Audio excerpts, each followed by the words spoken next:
Hi guys, it is time for our regular weekly Q&A. Last time I looked, I didn't see any questions. I received one or two in Messenger, so let me go back and see if I can remember what those were. All right, so I'm on here now in case someone joins me live and asks any questions. So I did get a message this week asking me if I was familiar with enzymes, that somebody knew someone whose doctor said they needed some enzymes. Well, we need enzymes through our entire body. I can't remember how many hundreds of enzymes for all of the different processes in our body. Mostly we think of digestion, but even just being able to move different nutrients between cells, nerve endings, and all that, we need enzymes for all those. And so it's wonderful that there's a doctor out there discussing enzymes with this person, because it's not that common, not even with doctors. Doctors don't even learn that much about different enzymes. So that is fabulous. A lot of people, the older they get, if they've been eating a poor diet for a lifetime, enzymes, they get worn out. We don't have the cofactors needed for the different enzymes. And so oftentimes we hear about needing digestive enzymes, pancreatic enzymes, different enzymes to help break down proteins and fats and things like that. If you've had an organ removed, then you probably need to supplement some enzymes to help with digestion and immune function, things like that. For people who do take digestive enzymes, that should be something temporary. So that should be something that you add in as you improve your diet.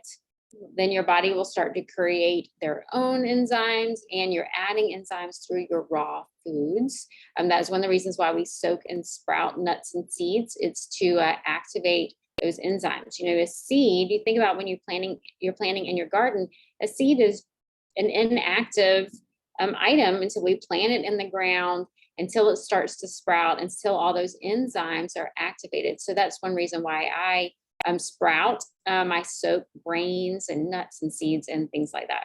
And so enzymes are very important for all your different functions. And so that was really the only question that I received during this week.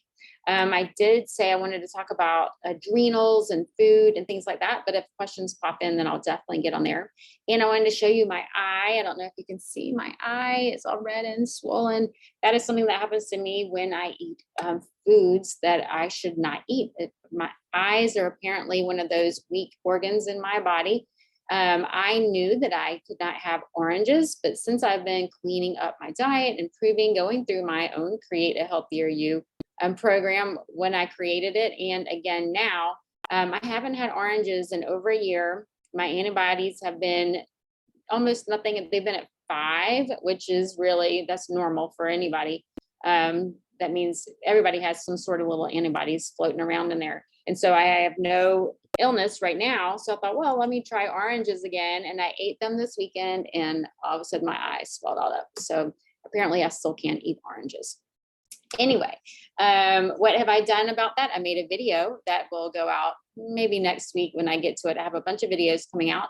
I just did one on how I meal prep. I've been posting pictures of meal prep and I've been getting some comments. So I tried to do a video, took a lot of different videos. And so it's going to take me a minute to edit to get those.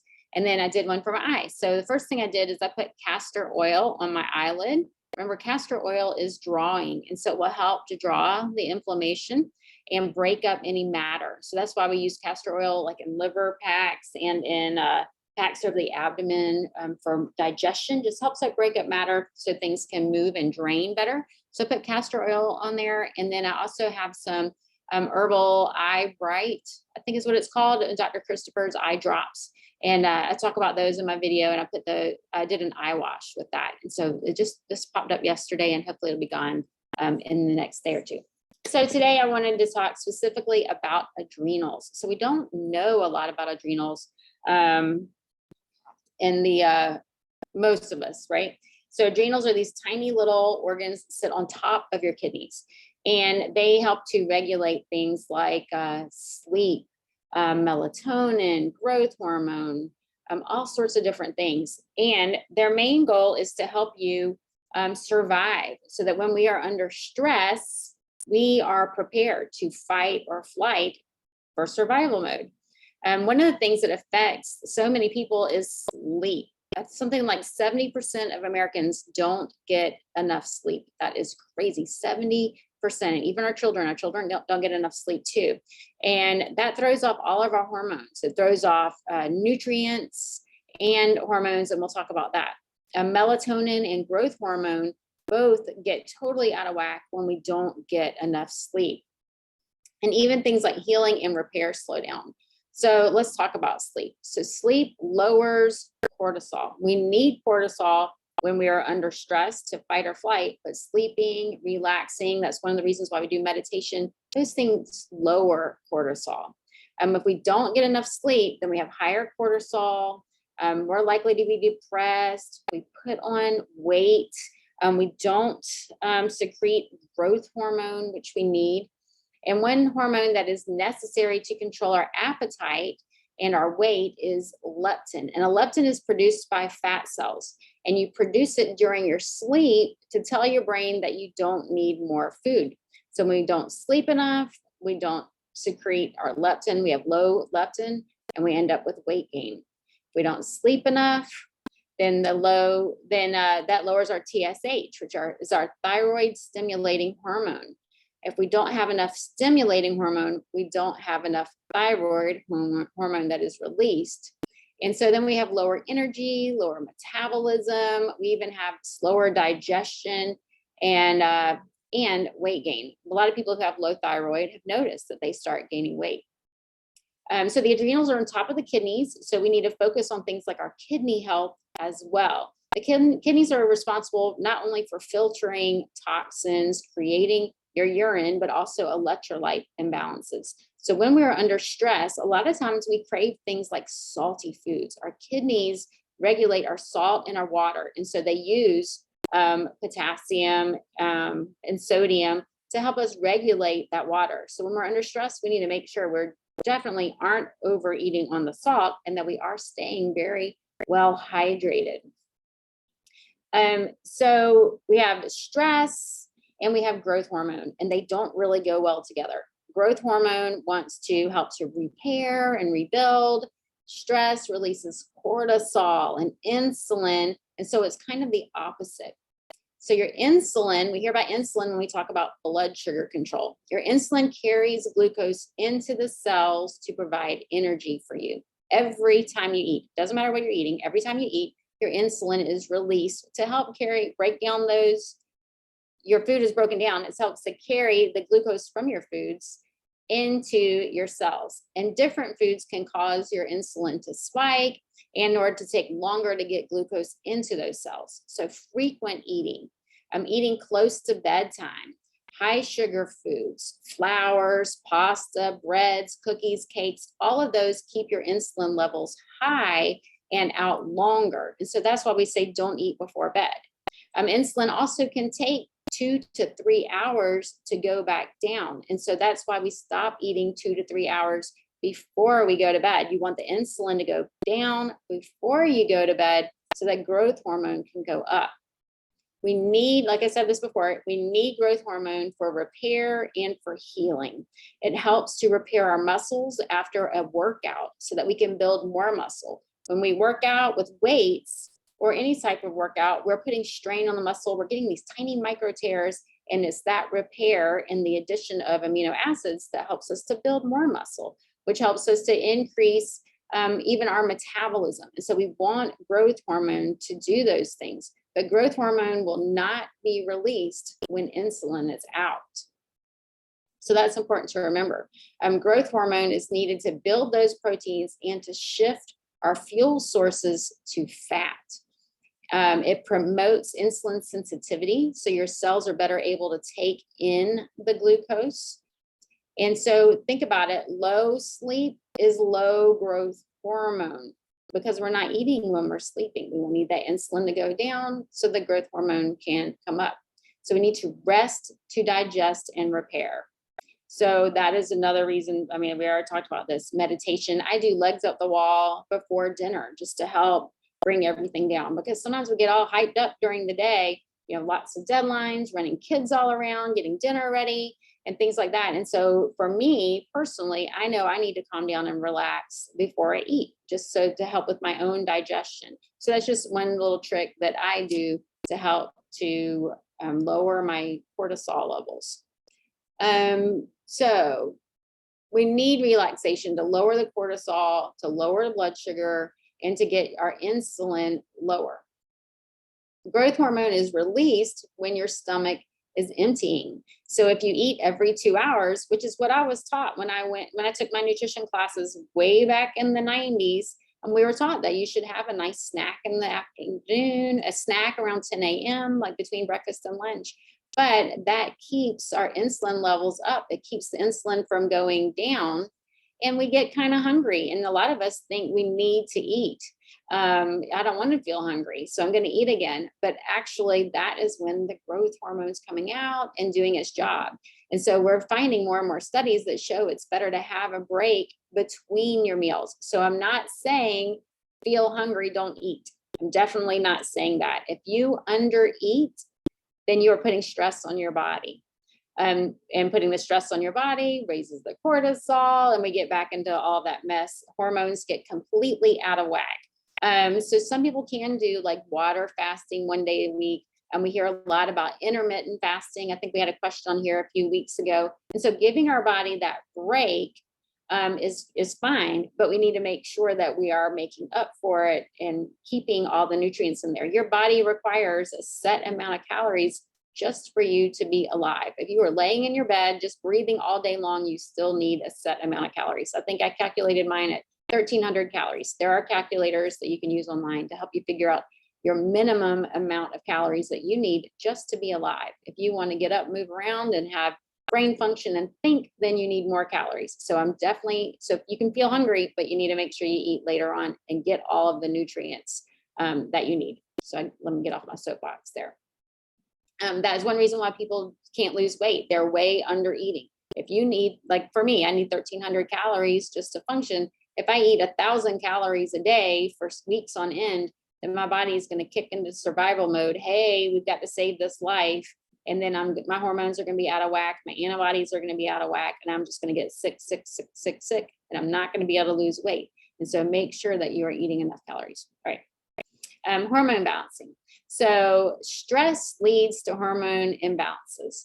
Stress releases cortisol, which makes you more alert. I don't know if you've noticed, but when you are stressed, all of a sudden your eyes are dilated, your heart races, your blood pressure goes up, and glucose is released back into your bloodstream. Your body doesn't know that it's just a deadline you've got going on. Your body is trying to keep you safe and making sure that you have the energy you need to take off, to run or fight or whatever you need. So when you're under stress, cortisol goes up, blood sugar comes into your bloodstream, and insulin is released.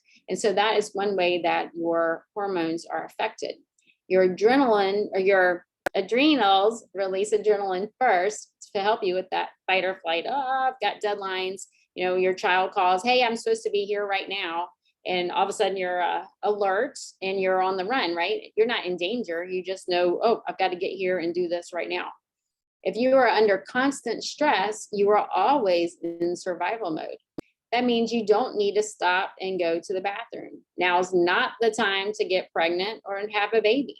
If you are fighting some sort of infection or virus, your body says, hey, we need to put this on hold. We need to survive in this moment right now. Your thyroid slows down. Your sex hormones go down. And all energy is being used to keep your body prepared to protect itself from whatever stress this is. Your body doesn't know that is a work stress or a family stress or something like that. And so that is how stress affects our hormone.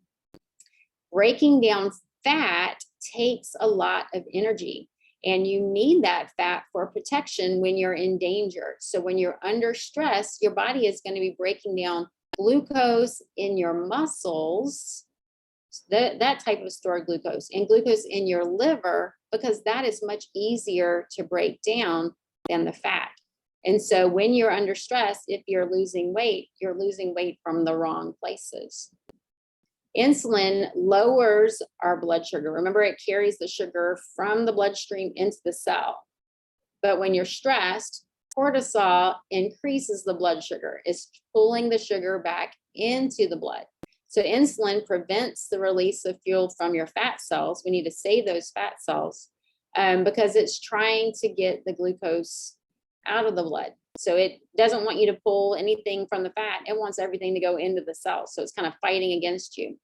And so then we start getting things like carb cravings. So I don't know if you've ever noticed when you're stressed out, all of a sudden you want those comfort foods like chips or ice cream or things like that. You want those sweet, fast burning fuels. Your body can use those really quickly. And so your body, it doesn't care where it's coming from. It doesn't need to be nutrition. It needs some fast sugars so that you can get where you need to go. So the first thing we need to do is focus on stress management. You have to find ways to get your cortisol under control. Find ways to relax, to get your hormones back in balance. Do things that you love. Find something you can love every day. Do some type of meditation, do legs up the wall like I do. Take a nap. Some people like to take a nap. Don't take one longer than 15 to 20 minutes. Read a book. Do just something that will help you to relax and get away from whatever those stressors are. One way to balance the hormones for sleep and the adrenals is to focus on more protein in the morning and more complex carbs in the afternoon. So for people who are having trouble sleeping, there's even some people when we do genetic testing and go over their genes, some people just do a whole lot better when they eat a higher protein breakfast in the morning. I don't know if you've ever noticed, if you eat a high carb breakfast, like you have donuts or pancakes or something like that for breakfast, a sweet smoothie, you have more sweet cravings later on. You want lunch earlier, you get hungry earlier. That we want the opposite of that. So we want a higher protein, more savory type breakfast. Nuts and seeds, green juices, green smoothies, those are very high in protein. If you want fruit with your breakfast, maybe not the tropical fruits, maybe things like berries, those don't cause as much of a sugar spike. But that is one way. And then having more complex carbohydrates at night, not desserts, cakes, cookies, pastas. I'm talking more about fruit or root vegetables or winter squashes or something like that for dinner. Those are nice complex carbohydrates. Brown rice, things like that are better for at night to help you to relax. And they even provide magnesium and things like that to help you with sleep. So greens for breakfast, sprouts, beans, savory foods. It sounds really strange, but a lot of countries, that's what their regular traditional breakfast is, like a miso soup for breakfast. And even in Europe, they have beans for breakfast. They have it with other unhealthy foods, but it's not that unusual around the world. So your stress burns antioxidants, B vitamins, and zinc. And so if you've been under a lot of stress, you know you have a lot of stress going on, then you want to make sure you're eating foods high in antioxidants, high in your B vitamins and your zinc. So vitamin B is in a lot of things like beans and greens. And so greens, I say greens all day long, right? So in my Create a Healthier You, you're eating greens for breakfast, lunch, and dinner as a part of it. Green smoothie for breakfast, that's an easy way to get in your greens. Some people eat steamed greens for breakfast, and it takes a while to get used to that, but then you start to crave it. They're wonderful for you. And those minerals and the natural salts that are in your green vegetables, especially like celery, those are wonderful, nurturing for your kidneys. So B5 is necessary for all of your sex hormones, your sleep hormones, and for cortisol. And B5 is in peas, green vegetables, avocados, oranges, beans, and molasses. I've been talking a lot about molasses lately. Blackstrap molasses is what's left over when they refine cane sugar. When they process it, it's all the refined stuff. So they strip the sugar from all these nutrients, and that's what's in blackstrap molasses. So when you eat it, yes, you're getting some sugar, but you're getting lots of easily absorbable iron, which is one of the reasons why I like to get it. It's a wonderful source for a lot of your minerals, but also your B vitamins.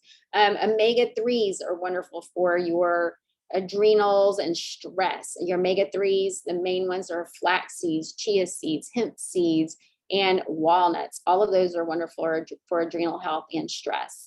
Your magnesium is wonderful for sleep. Magnesium at night So I'm not recommending supplements. I didn't even mention my disclaimer. I am not a doctor. I do not treat or prescribe. I am only educating. This is only for educational purposes. So please do your own due diligence on everything that I have said today. But magnesium, I'm also not licensed to suggest supplements or prescribe supplements, but I will teach you about supplements. So magnesium is wonderful for relaxation. That's relaxing the muscles, that's relaxing the body. And so it's a great thing that can be used at night. And it is found in leafy greens, avocados, apples, sea vegetables, and beans. So you can get those from your foods. Eat those foods at night, and that can help you with sleep. Some people do like to supplement with those, but you do want to learn there's several different varieties of magnesium, and some will speed up digestion and some will slow down digestion. So like magnesium citrate can speed up digestion. So if you have trouble with sleep, you have low thyroid slows the digestive process, slows emptying of the bowels. Magnesium citrate may be something that you will want to research further so that you can go to the bathroom when you wake up in the morning and without having to have coffee. A lot of people think they have to have coffee to stimulate things to go to the bathroom, and that's not necessarily true. First, you have to break that coffee habit, right? Chromium, also wonderful for the adrenals, and that is in mushrooms, molasses again, and zinc. Zinc is in pumpkin seeds, seaweed, mushrooms, leafy greens. We hear a lot about zinc with the virus that's going around. It's very important for immune health. And it is something that we burn through when we are under a lot of stress. And so eating things like pumpkin seeds and seaweeds and mushrooms and leafy greens is very important. To help zinc be more easily absorbed, I eat those with high vitamin C rich foods, which remember, antioxidants are burned very quickly under stress. So you need those antioxidants, which are in vitamin C rich foods. Think of raw bell peppers, very high in enzymes, which we mentioned in the beginning, very high in vitamin C. Kiwi, very high in vitamin C. Raw tomatoes, very high in vitamin C. So we have a lot of vegetables and fruits. Most of our vegetables and fruits have vitamin C in them. When we cook them, we destroy the vitamin C. So eat them raw and eat them with zinc-rich foods, pumpkin seeds, seaweeds, mushrooms, and leafy greens. Mushrooms you have to cook, don't eat those raw. You can marinate them. That is one way to cook them, but don't eat them raw. Anyway, I hope that this was helpful. I see one little notification. Let me see if that's a question. I don't see any questions. If anyone has any questions, this was a lot of information. You want to know more about the adrenals or stress or food, please let me know. I will put this information in an article, not this week. This week is going to be how to go gluten-free. I completely forgot that was supposed to be for this week. So I wrote something. I started writing an article about the adrenals, but I'll bump that to the next week. But if you have any questions, please post them in the group. I love to hear from you, and I hope everyone has a fabulous Monday and a wonderful week.